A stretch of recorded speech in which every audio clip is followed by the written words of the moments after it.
turniiri võidab ja lõpetaks esimesena on praegu läinud juhtima Priidu Ivo Jaagup ja paistab, et esimest ringi ei suuda lõpetada Taavi.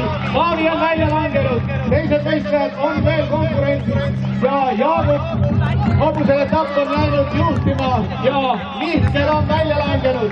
4 võistlejat, Jaagup, Priidu, Taavi, Ivo ja Jaagup on liider, Priidu, Taavi, Ivo on välja langenud. 3 võistlejat on jäänud.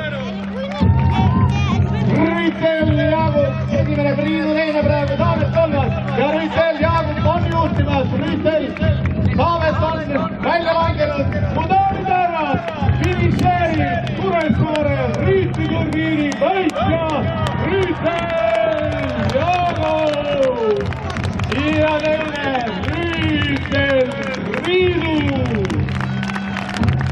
Selline oli see võistlus, aga võistlus ei ole veel lõppenud.